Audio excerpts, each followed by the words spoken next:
Hello and welcome to this tutorial on working in layers in Photoshop. We're going to look at the very beginning level of working with layers. What we're going to do is we're going to look at how to put a background into an image. This is a portrait I took of a friend of mine in Cameroon, and I took it against a white wall. If you look carefully, you can see that there's a little bit of texture in the wall there. It was against a white stucco wall. But altogether, I don't think that that's enough of a background for this image. So what I'm going to do through layers is I'm going to put a different color into the background. After that, I'm going to texturize that color.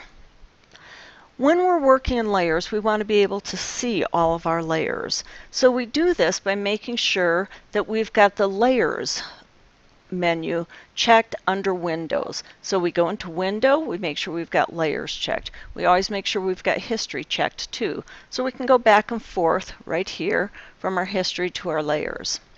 Okay, so I've got the layer, or I've got the image, and what I'm going to do is go up to my menu bar and go to Layer and put Duplicate Layer.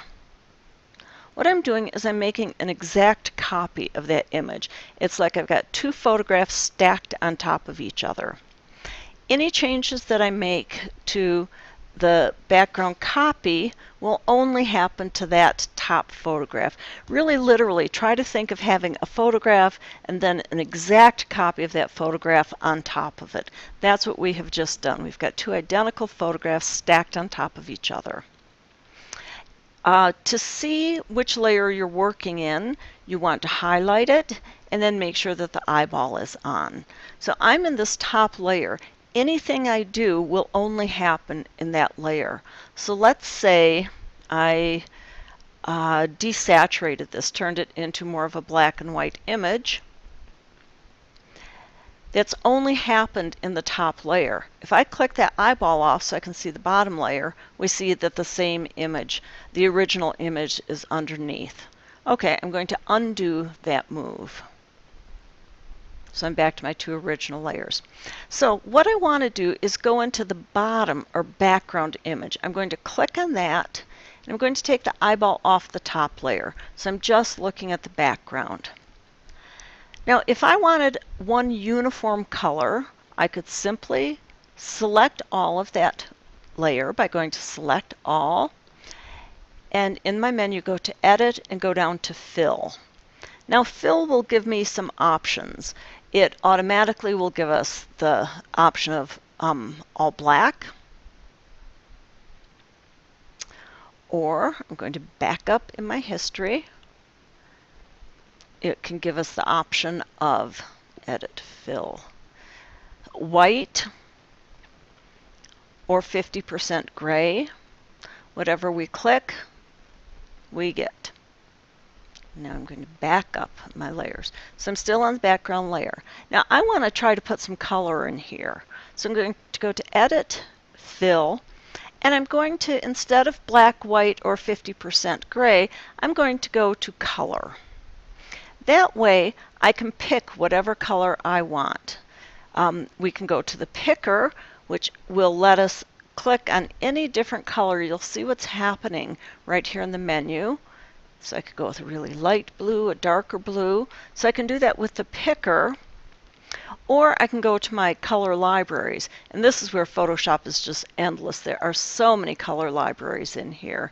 So I could go to, let's look at the pastels, although I'm not a big fan of pastels, but these are all the pastel colors. So if I wanted, I could choose one of these pastels. So let's choose, I want something in the gold and yellow family. So let's choose this yellow here. I'm going to click OK, and I can ask it to fill at 100% or 50% or 10%. I'm going to ask for 100%. So that means 100% will be filled. Okay, so that's my background layer. Now when I click on my foreground layer, I can't see that yellow. Why can't I see it? Because it's in the background layer. So I need to go into that top layer, the background copy, and erase what's in there. I can either do it using my eraser And we know we can make those bigger, smaller, make the edges harder, softer. So I could go in and simply erase like that.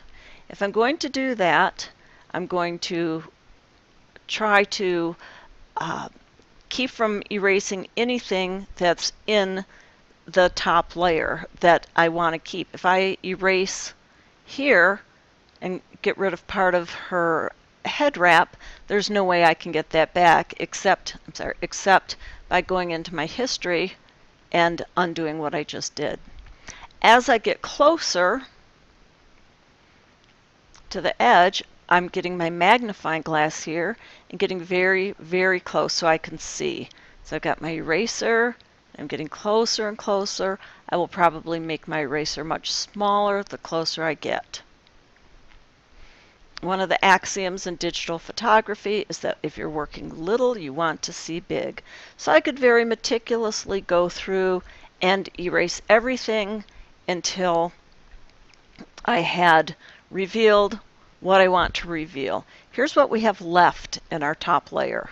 That's what we have left. Now we also know a way to erase is to select an area and delete it. I can use my magic wand here and I can select the white and I could hit delete, but you see that we've captured a little bit of the head wrap here. So I'm going to deselect that. And with my magic wand, I'm going to take my tolerance down. I'm going to take it to about 20 and see what that does. That means that will give me within 20 shades of the pixel I click on. Okay, when I did that, you'll see that I didn't get the head wrap. I have a little more that I have to capture down here. See where we are down here. So I'm going to hit my Shift key and click that. The only way you can continue to select with the magic wand tool is with the Shift. When I hit delete, I've just deleted all of that. So you'll see what's left of my top layer is the main image, and then my bottom layer is the background. Now, because that bottom layer is its own image, it's a separate image from the top. We haven't joined them yet.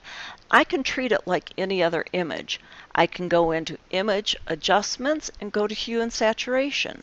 And say, well, you know, I want to change the color. Maybe it would look better at a slightly different color. Or maybe it should be saturated more, a deeper color, or saturated less. So anything that you can do with any image, you can do in that layer. I could even go into my filter menu and I'm going to look at, let's see, I think I will look at rendering that layer. And I'm going to say, let's make it look like there are fibers. So you can see what that will look like. I could change that background layer so it looked like some sort of fibers, and it's using the colors that I have right here in my paint buckets.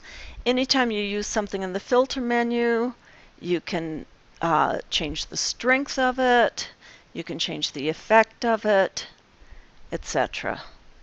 So if I do that, then you'll see that that becomes my background.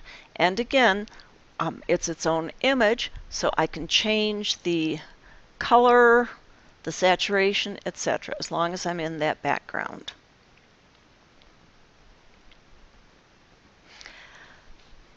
Now, I don't really like what happens, so I'm going to walk back into my history and go back to this level.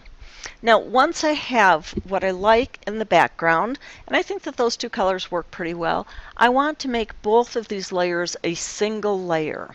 Right now, if I do something in the top layer, if I go in and check my levels, it's only happening in that top layer, making it brighter or darker. It's not changing the background layer at all because they're two separate images. So I want these to become one image. To do that, I go up to my layer menu and I go all the way down here to flatten image. Watch what happens over here to the layers when I hit flatten image. They have just become one layer. Now anything I do happens to the entire photograph because we now have it all as one layer. Okay. Okay, and then once it's one layer, we can save it. We go to File, Save As, and we can give it whatever name we want. Because we were working in layers in Photoshop, your default will come up as a Photoshop. Let's save that as a JPEG. That way it takes up much less space on our computer. Okay, so that's your very basic tutorial on using layers to put a background into an image. The next tutorial is going to be putting one image behind another so that we actually have two pictures that we're blending together. Okay, I'll keep this tutorial up on Moodle for the rest of the semester, and if you have any questions, please don't hesitate to email me, call me, or go to the question ticket on our Moodle homepage.